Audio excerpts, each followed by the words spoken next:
Parce que Dieu a appelé cet homme à être un apôtre financier. Dieu l'a appelé à être un entrepreneur. Dans sa formation avec Dieu, il découvrira que Dieu le forme sur le renforcement des capacités de leadership. Il peut à peine jeûner pendant une semaine. Je vous le dis, il peut ne pas voir la valeur du jeûne et de la prière et de tout cela, car il passera du temps à développer son esprit.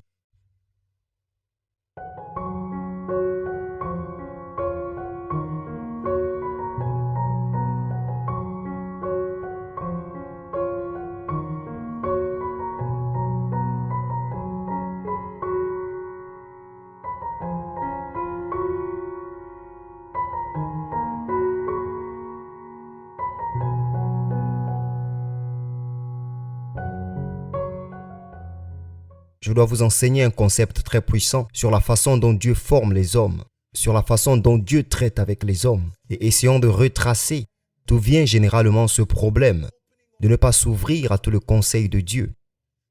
Généralement parlant, lorsque Dieu vous forme, par exemple si vous êtes un homme de Dieu, si Dieu vous appelle à un ministère prophétique, je vous prie de bien écouter, ou à un ministère évangélique, ou à l'entrepreneuriat par exemple. Ce qu'il va généralement faire, c'est de vous limiter à un domaine de formation particulier. Sommes-nous ensemble? Il veut que vous vous spécialisiez dans le domaine où vous servirez le corps du Christ. Il y a beaucoup de choses que Dieu enseignera au frère A qu'il n'enseignera pas au frère B. Non pas parce qu'il ne veut pas que le frère B sache, mais cela pourrait être une distraction à ce niveau de formation. Sommes-nous ensemble? Permettez-moi de vous donner un exemple. Si Dieu vous appelle au ministère prophétique et apostolique, il est fort probable que dans votre formation de base avec Dieu, il ne vous enseignera pas des choses comme l'excellence, l'administration. En fait, en fonction de la portée de votre formation, vous pourriez ne jamais même le voir, vous conduire à cela, car cela pourrait être une distraction. Parce qu'au fond de votre fondation, vous êtes donné à la consécration, au jeûne et à la prière, avec des visions multipliées. Vous apprenez les dynamiques de l'onction.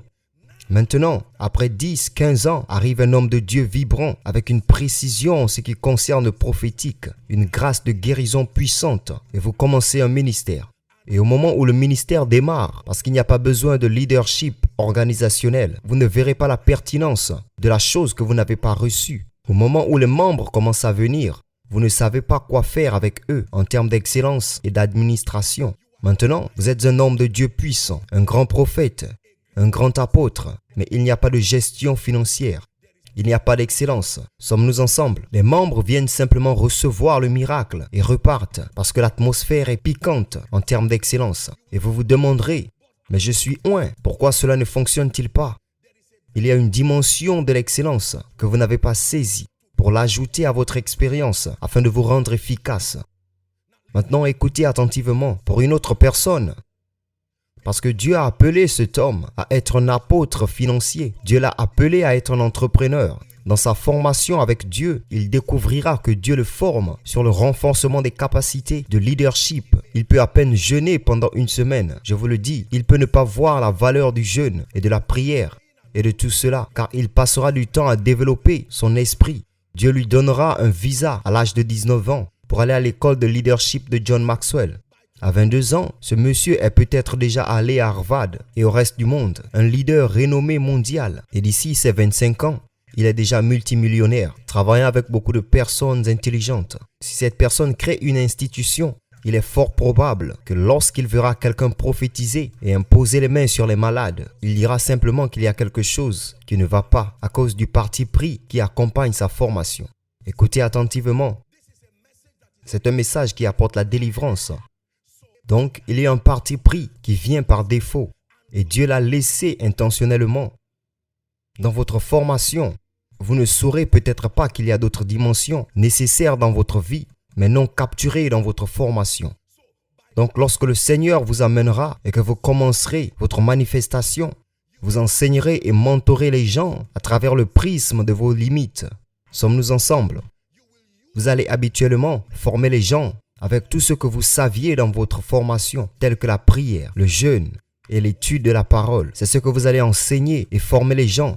Sauf que vous commencerez à voir une déficience généralisée dans leur vie, basée sur les dimensions que vous n'avez pas, mais qu'ils ont besoin d'apprendre. Quelqu'un est-il en train d'apprendre? Donc supposons que je n'ai aucune connaissance de la musique. La mienne, c'est la prière et le chant. Mais de ma prière et de mon enseignement, et ensuite Dieu élève certaines de ces personnes précieuses. Et je dis qu'ils ne sont pas nécessaires. Vous élevez la voix et vous chantez et les gens demandent si vous priez ou si vous chantez. Et vous ne permettrez pas que les diversités viennent. Peu importe, la chose la plus importante, c'est ce que je dis. Vous verrez que vous allez arrêter le potentiel d'efficacité au sein du corps qui est le résultat de votre formation limitée. Aujourd'hui, il y a beaucoup de gens qui ont des livres qu'ils reçoivent de Dieu. Mais la simple raison pour laquelle ces livres ne peuvent pas atteindre le monde, c'est qu'ils sont pauvres, simplement. Ce n'est pas une attaque démoniaque. Ils sont pauvres et ils ne savent même pas comment être mondiaux dans quoi que ce soit. Pourtant, au sein du corps, il y a des gens qui, en 5 minutes à peine, vous apprendront comment être mondiaux, comme un cours accéléré. Et ils élimineront les limitations et la médiocrité dans votre vie. Et pourtant, parce que nous ne sommes pas capables de tendre la main, nous restons entravés et limités. Dieu parle-t-il à quelqu'un? Il y a des familles aujourd'hui, s'il vous plaît, écoutez-moi, qui ont souffert de la pauvreté et qui souffrent de la pauvreté. Et quand vous prêtez à Dieu à travers ces familles, Dieu est mal représenté. Parce que vous dites, quel genre de Dieu est-ce? Celui qui ne peut pas donner du pouvoir à une famille. Il y a beaucoup de prédicateurs que j'ai vu grandir respectueusement parlant, voire beaucoup de missionnaires et de prédicateurs qui aiment Dieu de tout leur cœur. Beaucoup d'entre eux aujourd'hui ont rejoint la nuée des témoins. Mais ils n'avaient pas d'influence, pas d'efficacité. J'ai vu leurs femmes et leurs enfants souffrir. Leur message n'avait aucun sens. Quel genre de Dieu est-ce? Vous prêchez un Dieu gentil et pourtant il chasse l'enfant de l'homme de l'école. Voulez-vous dire qu'un Dieu aussi responsable pour lequel vous donnez tout ne peut pas être si responsable pour aider l'enfant? Parce que nous devions prêter à Dieu à travers la lentille limitée et la portée de nombreux. C'était une mauvaise représentation de Dieu et malheureusement cela se passe encore au sein du corps de Christ. Est-ce que quelqu'un apprend maintenant? Voici où se situe le vrai problème. Le vrai problème n'est pas notre dimension ou notre limitation. Le vrai problème, malheureusement, est lorsque la limitation entre en collision avec l'orgueil et l'ego. Quand la limitation qui est sur un homme d'affaires, un homme de Dieu, entre en collision avec l'orgueil et l'ego, cela équivaudra à un désastre. Parce que maintenant, admettre que je ne sais pas tout, admettre que je suis limité, cela ressemble à un coup à mon ego. Je dois maintenir l'apparence d'invincibilité pour que les membres me respectent. Je dois garder une apparence de contrôle, que je sais tout. C'est ce qui a détruit le corps du Christ. Malheureusement au Nigeria, à travers l'Afrique et même dans le monde entier. Je préférerais donc que quelqu'un souffre de la pauvreté pendant des décennies. Je ne donne pas cette grâce, mais je limiterai cette personne à accéder à cette grâce facilement. C'est au sein du corps. Je préférerais créer une théologie qui donne l'impression d'aimer Jésus quoi qu'il arrive. Et c'est vrai, mais c'est incomplet. Il y a beaucoup de choses que Dieu veut capturer dans ma vie et dans la vôtre, mais elles ne sont pas disponibles avec nous, mais elles sont disponibles au sein du corps. Je veux que vous écoutiez très attentivement, ayant des diversités de dons. J'ai rencontré des hommes et des femmes de Dieu dans cette nation et à travers le monde. Et je vous soumets que je suis humble devant l'investissement de l'Esprit qu'il a placé sur les vies et sur les destins.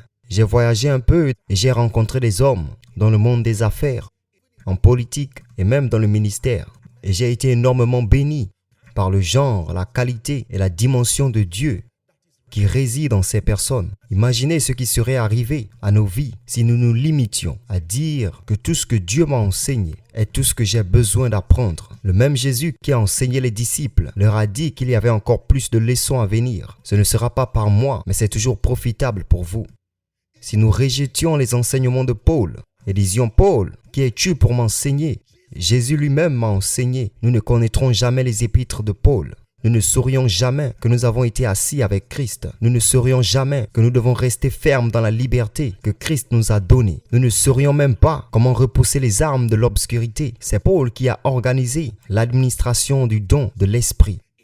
Dans 1 Corinthiens 12, 13, 14, nous n'aurions jamais su qu'il restait la foi, l'espérance et l'amour. Mais le plus grand, c'est l'amour. C'est Paul qui nous a appris à gérer la diversité dans le corps.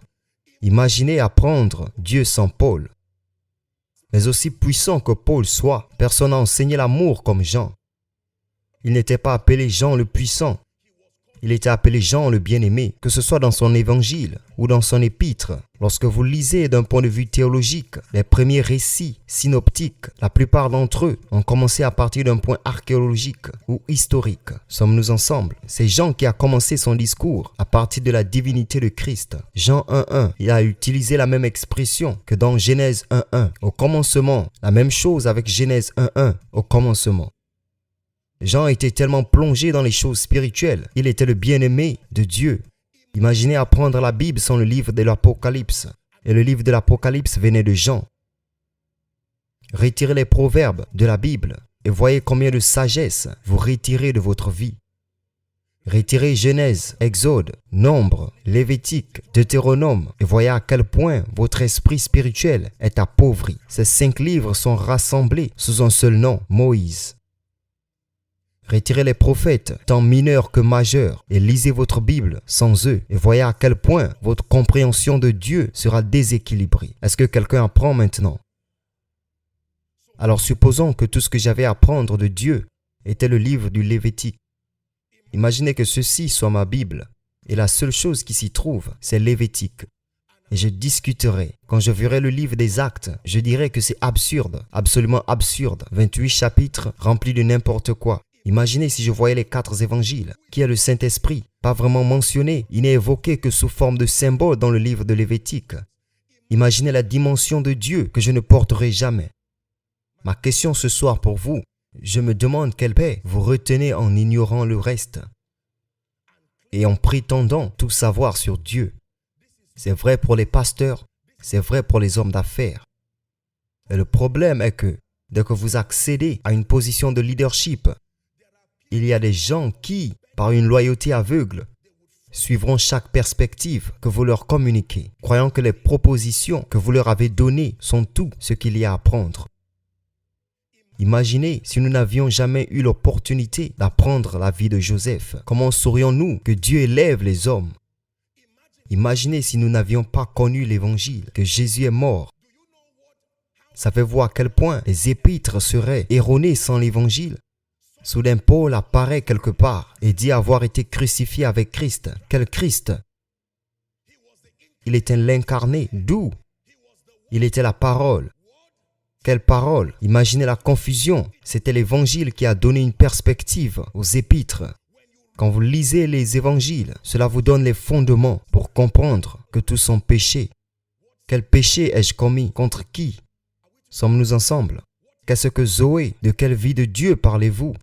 Mesdames et messieurs, s'il vous plaît, écoutez-moi. J'ai observé avec tristesse pendant de nombreuses années et j'ai appelé avec amour le corps de Christ à l'attention. C'est un appel clair que nous avons permis à l'ego et à l'orgueil d'interrompre le libre flux des dimensions multifacétées de Dieu distribuées au sein du corps qui a été fait pour notre croissance holistique en raison de nos peurs, de nos insécurités, respectueusement parlant. Il y a des gens qui sont allés à la tombe. Aujourd'hui, qui, s'ils savaient seulement qu'il y avait une onction de guérison puissante au sein du corps du Christ. Maintenant, vous voyez, vous apprenez l'unité de la vie des médecins. Un médecin peut rencontrer un patient et lorsqu'il diagnostique quelque chose, le médecin peut être un consultant, mais il est assez sûr de lui pour dire « Eh bien, il y a une machine dont nous avons besoin pour vous diagnostiquer. Je ne l'ai pas dans mon hôpital, mais il n'y en a que 12 dans le monde entier. Je vous ferai une recommandation. Est-ce vrai? Il n'y a qu'un seul dans cet endroit. Allez pour ce test. Rencontrez docteur tel. Vous pouvez même lui dire que je vous ai envoyé. Et quand cet autre médecin reçoit le rapport, à cause de cette humilité de cœur, ce patient est sauvé. Il y a de nombreux patients qui sont morts dans le corps de Christ à cause de l'ego des dirigeants. Je préfère vous garder pauvres, simplement parce que je ne connais rien à la richesse et à la prospérité, plutôt que de m'humilier et d'apprendre ou d'externaliser l'intelligence pour votre bien. Je ne permettrai pas à mon ego, je ne me permettrai pas de paraître si faible. Donc je préfère minimiser l'importance de la prospérité. Ou si vous êtes une personne prospère, mais que vous n'avez pas la grâce pour la prière et la supplication, vous n'avez pas le pouvoir de la révélation pour édifier spirituellement les gens afin qu'ils deviennent des hommes de stature, plutôt que de prendre la responsabilité et d'externaliser ces dimensions et d'aider votre peuple. Je préférerais simplement enseigner sur l'esprit et ignorer la prière en disant après tout que la prière n'est pas importante, le jeûne n'est pas important et vous regarderez les gens prospères qui, confrontés à une attaque démoniaque, verront leur destin entier balayé parce qu'ils ne savent pas. Ils ne connaissaient que le baptême de Jean. Est-ce que Dieu nous parle? Si je ne peux pas chanter, je minimiserai l'adoration. À quoi bon l'adoration? Il suffit de lever votre voix et de prier et de voir ce qui se passe. Que dire du psalmiste? Que dire de la Bible qui parle des psaumes et des hymnes et des cantiques spirituels? Il dit de faire résonner la mélodie dans votre cœur. Puis-je vous dire, l'une des lacunes dans le corps du Christ, et c'est purement une question d'ego dont Satan a profité, c'est que pour une raison quelconque, nous nous sentons faibles et incapables lorsque nous sommes amenés à admettre que nous ne savons pas tout. La plupart, et je sais d'où cela vient, laissez-moi vous dire la vérité, ce sont des extensions d'insécurité qui sont venues d'Afrique, malheureusement. Parce que nous sommes habitués à des milieux où l'on ne croyait pas en nous. Maintenant, vous pouvez vous accrocher à un ministère ou à une entreprise ou à tout ce qui vous donne de la pertinence. Nous le tenons avec une telle jalousie que notre ego y est connecté. Mais cela prend l'amour en Jésus et l'amour pour les gens qu'il vous a envoyés pour pouvoir mettre votre ego de côté et dire, écoutez, au-delà de moi, si vous avez besoin de cela et que cela est important pour votre croissance, laissez-moi m'assurer que vous avez accès à cette vérité afin que vous puissiez vous élever. Paul a dit, je n'ai rien retenu pour moi, pour autant que cela soit pour votre profit. Alors laissez-moi vous dresser un tableau de la variété des limitations qui sont représentées dans le corps du Christ. Écoutez attentivement, il y a la prospérité sans feu spirituel, très prospère, où les gens continuent d'exceller en termes de carrière, mais spirituellement, il y a la faillite. D'autre part, il y a beaucoup d'avantages prophétiques sans solidité et respect envers la parole. Donc nous avons toutes sortes de manifestations prophétiques et elles sont toutes rentables. Sauf qu'à cause du charismatisme autour du prophétique, la plupart des gens ont minimisé la parole. À quoi bon la parole quand un homme de Dieu peut me dire les 5 prochaines années de ma vie en 10 minutes?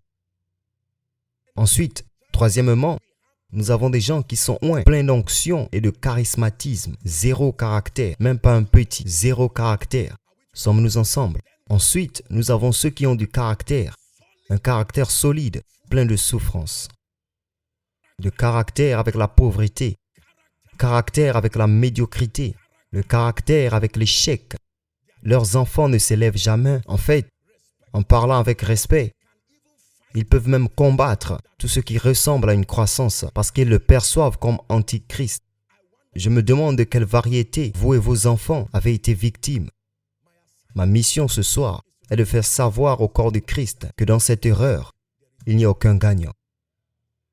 Dans cette erreur, je répète, il n'y a aucun gagnant. Donc Dieu vous a accordé la grâce, par exemple, d'apporter la dimension de la prospérité du royaume au corps du Christ. Nous devons apprécier cette contribution. Dieu a accordé la dimension de la grâce pour apporter le ministère de la prière et de la supplication au corps. Dieu a accordé la grâce pour apporter le prophétique au corps. Dieu a accordé la grâce pour apporter la saine doctrine, la grâce de l'enseignement au corps. Dieu a accordé la grâce de comprendre le leadership et l'influence. Écoutez, le corps de Christ sera délivré le jour où nous admettrons, premièrement, que peu importe notre efficacité, nous ne pouvons pas être les captateurs individuels de tout. Puis, deuxièmement, pour avoir un respect sain pour les dimensions disponibles dans le corps dont nous avons besoin, mais qui ne sont pas dans nos vies, je dois donc être capable d'apprécier ce que certains évangélistes font à travers l'Afrique et dans le monde entier. Autant que je fais de l'évangélisation, je ne suis pas appelé au ministère d'évangéliste. Donc, quand vous voyez quelqu'un qui fait cela de manière classique, dont la vie est axée sur le salut des âmes, je veux dire des missionnaires partout. Il y en a certains parmi vous, si Dieu vous envoyait à Zamfara ou à Maiduguri, vous passiez votre vie à chasser cette voix. Il y a des gens, dès qu'ils entendent Dieu une fois, ils emballeront tout et partiront. Comment pouvez-vous les minimiser? Sommes-nous ensemble? S'il vous plaît, écoutez attentivement. Le prophétique, malheureusement, vous m'entendrez dire, et je vais encore le répéter, le prophétique a traversé plusieurs types de choses. Il a besoin d'un bon nettoyage, je dois l'admettre. Cependant, il y a des gens qui ne veulent pas entendre le mot prophétique. Une fois qu'ils entendent prof, ils disent non. C'est démoniaque, satanique. Et vous regardez leur vie et vous pouvez voir la déficience du prophétique. Vous savez que ce dont ils ont vraiment besoin, c'est le prophétique. S'il vous plaît, écoutez. Il n'y a pas de dites-leur. Dieu parle à nous tous. Donc assurez-vous de ne pas mal vous comporter en m'écoutant enseigner. Je fais maintenant une forte mise en garde. Louez le nom du Seigneur. Imaginez Jésus sans Joseph d'Arimathée. Ce corps serait resté sur la croix. Imaginez Jésus sans Simon de Cyrène. Il serait mort par terre et n'aurait jamais été une cause. Mais imaginez le monde sans Jésus. Laissez tous les Joseph d'Arimathée de côté et il n'y a pas de Jésus. Imaginez Jésus sans Jean le Baptiste. Aucun appel au ministère. Imaginez Jésus sans un intercesseur appelé Anne la prophétesse. Peut-être l'aurait-il tué quand il était petit. Qu'ils ont fui avec Jésus signifiait qu'il pouvait mourir. Sommes-nous ensemble maintenant? Écoutez-moi, mesdames et messieurs. Quand vous m'entendez dire que ma vie est le produit de nombreuses onctions, je le pense.